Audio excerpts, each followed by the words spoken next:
Hello, world. It's John Pinto, your roving realtor, bon vivant, and video blogger. And I am here with Bob Johnson, all things home guard, home warranty. How are you today, Bob? I'm great, John. Thanks for asking.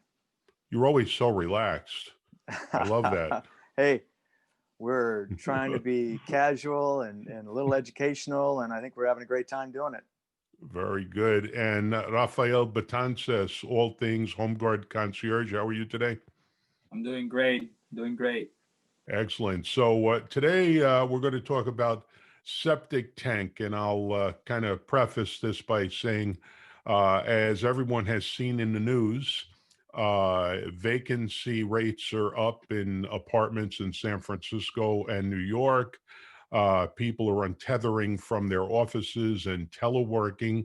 They're gravitating to more affordable areas under COVID-19, less densely populated areas. So you have a confluence of very scary events where you get city slickers moving into the country. And they don't realize that in the city, with all the density, you do get city services. You get city fire department, city police, you get city water, city garbage, you get PG&E. You're not dealing with propane tanks in the city. You're not dealing with wells, leach lines, septic tanks, private road agreements. It's a different thing when you go into the country. And even though I'm a city slicker from Brooklyn, I've been doing real estate to know that you have to be extra cautious when you're buying a property up in the hills. So, all that said, let's talk about coverage on septic tank. And I guess when you're talking about the septic tank, Bob, you got to be talking about the leach lines too, right? Well, yes, you're going to probably talk about the whole septic system, and anybody that's not familiar with it, as John was just mentioning, if you're moving from an area that you're used to having city services out to a property that could be rural or not. I have come across situations where they've built around a property that used to be in the country. So a specific property you think might not be on septic or a well actually is. And so you do want to take those extra steps to make sure what you're getting. Because the septic system is different. You're responsible for it as the homeowner. So all of the drain lines that are coming out of your house are going into a large septic system and septic tank that is located on your property. Warranty companies in general all have coverage. I'm thinking right now, I'm trying to think of one that doesn't cover septic tank pumping. And what that is, you can imagine, all the listeners on this blog, the septic tank can fill up. And so you have to have a septic service that's going to come out and they will pump that tank of all the sewage and everything that's in it, and carry all that away. And that's what the warranty septic coverage will do for one time during the term of the policy. If you have this situation, we would dispatch a septic tank company and they would come out to drain that septic tank. So let's provide a little context here. Mhm. Right, wrong, or indifferent, my perception of listings in rural areas that are not the beneficiaries of city services Mhm. are that the sellers and the listing agents are consistently cavalier in providing full disclosure, full array of inspection packages. You're probably not going to get a well test, a potability test, septic tank and leach line inspections, private road agreements. I mean, it goes on and on and on and on. Yes, it does. So you've got some people with stars in their eyes thinking about moving to the country. Maybe there's an inexperienced listing agent, there's an inexperienced buyer's agent. The seller doesn't know anything. All they do is flush the toilet and hope that it doesn't back up. And the buyer certainly doesn't know anything. So we're assuming that the listing and the buyer's agent have the wherewithal to include a warranty. But let's look at the bigger picture. They've included a warranty.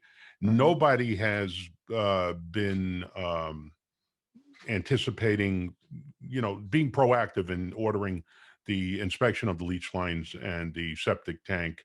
Mhm. And now, 60 days into it, you have a house that was occupied by two senior citizens and a Cocker Spaniel.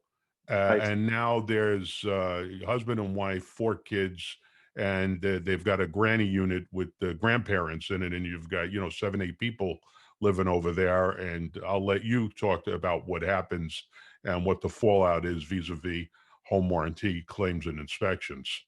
Well, and I'm glad we're talking about this part of the situation, because as I mentioned, warranty companies in general just cover the pumping of the tank.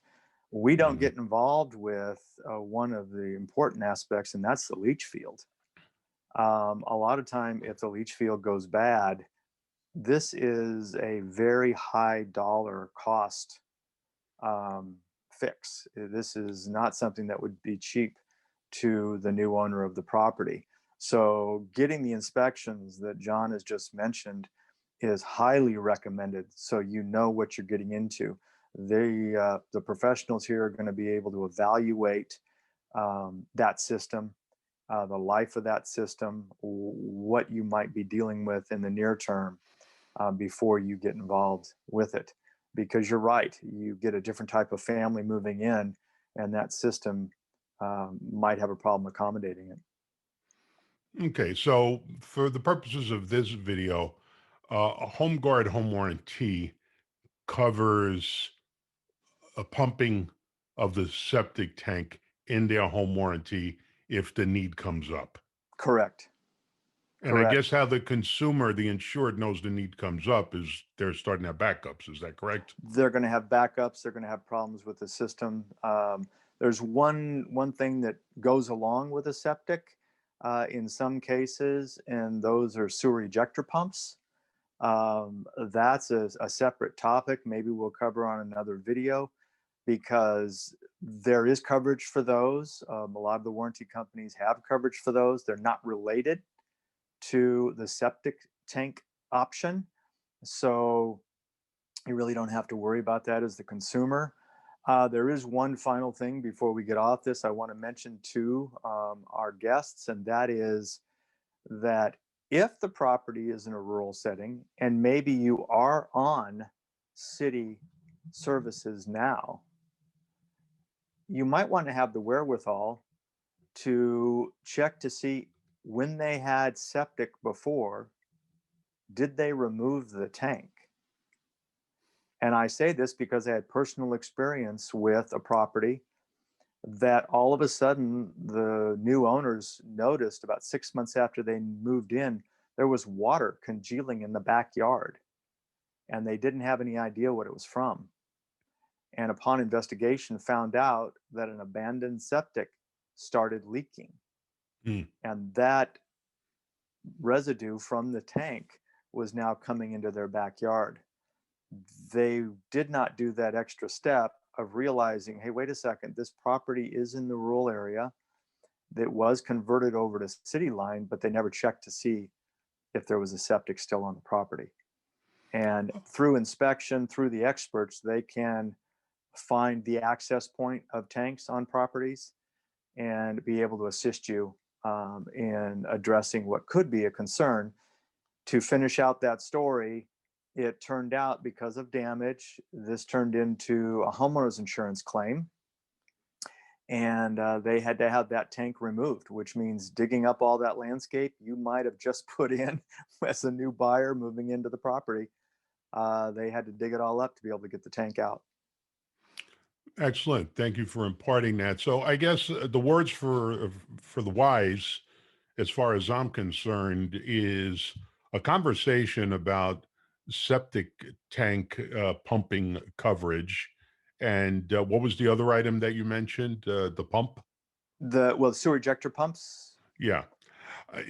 Any discussion on that is really the back end of the tip of the iceberg that if you are a city slicker that has been living within the city limits with full city services, and you decide under COVID-19 that you're going to build your family compound, you're going to buy your family compound, you're dealing with propane tanks, not PG&E.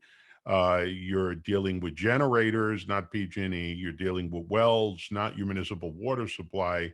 You're not dealing with sewer, connected sewer from the municipality. You're dealing with septic tanks and leach lines. You're not in Kansas anymore, Dorothy. And in addition to calling Raphael and having him order roof termite and home inspections, there's a lot more that you need to order, including all of the things I just mentioned, private road agreements, and then we get into Ted's category on wildfire zones and slide zones and things of that nature. Mhm. So just be aware that if you are buying a property in a more remote rural area, the amount of due diligence that you and your buyer's agent need to conduct is 10x. What do you have to say about that, Bob? I agree with you. And for the listeners, please follow up and watch our video on well pumps because it does go in along with these types of properties.